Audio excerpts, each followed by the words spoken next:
গোটা বিশ্ববাসীকে জয় কৃষ্ণ কালী মায়ের জয় বলতেই হবে।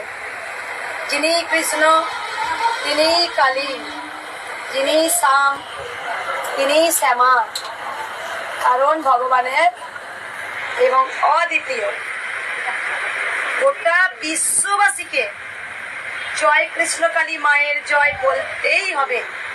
এই ধরাধামে যেমন মহাপ্রভু শ্রী চৈতন্যদেব কৃষ্ণের প্রচার করে গিয়েছিলেন, আজকে কৃষ্ণকালী মা আবার এসছেন কলিযুগে, তিনি ছোট্ট বাচ্চা রূপে এসছেন।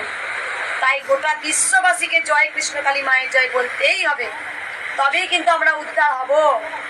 ভগবান শ্রীকৃষ্ণ বলেছিলেন ঘোর কলিযুগে আমার নাম গান করতেই হবে। তাই সকল সন্তানদের বলবো অকর্ম কুকর্ম ছাড়তে হবে। আমরা আমাদের